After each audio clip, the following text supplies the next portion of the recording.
ఎలా ఒప్పించారండి ప్రభాస్ గారిని? Only because ఆయనకి నాన్నగారి పైన ఉన్న ప్రేమ గౌరవంతోనే ఈ సినిమా చేస్తున్నాడు, లేకపోతే చేయాల్సిన అవసరం లేదు ఆయన.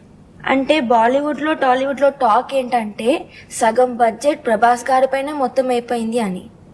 అది చాలా తప్పు, చాలా తప్పు. ఆయన ఏం తీసుకున్నాడు, ఆయన ఎందుకు ఒప్పుకున్నాడు, ఆయన ఏంటి అనేది చెప్పాలంటే గంట పడుతుంది.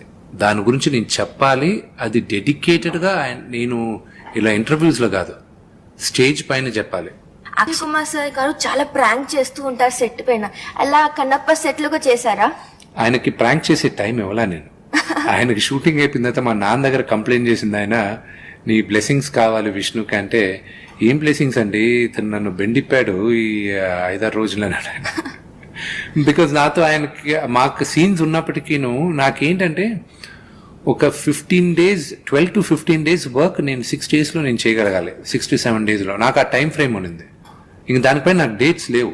ఎమ్మెల్యేలు ఉంటారు టోటల్ 175 కదా, నాకు బహుశా 160 మంది తెలుసు నాకు. ఓకే, పర్సనల్ గా. ఇప్పుడు అంటే తెలుగుదేశం వాళ్ళే తెలిసాము 160 మంది, 15 మంది కొత్త మంది ఉండొచ్చు. నన్ను average 160 members at any given time అన్నాను. తెలంగాణలో ఎంతమంది ఉన్నారు? తెలంగాణలో 294 110. ఓకే, నాకు కనీసం 100 మంది తెలుసు. ఓకే, ఎక్కడో దగ్గర నా ఫ్రెండ్సే ఇప్పుడు ఎమ్మెల్యేలుగా ఎంపీలుగా ఉన్నారు. అందుకేమో మీ ఫ్రెండ్ మీ చుట్టుపక్కల ఉండే వాళ్ళందరూ పాలిటిక్స్కి వెళ్తారు. అలాగా see one of the biggest thing my father gave me స్నేహ సంపద, ఆ relationships with everybody, and I mean good relation.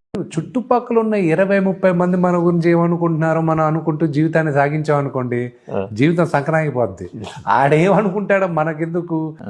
I'm not the king, but I don't care who the king is. That's my attitude. Who should I fear?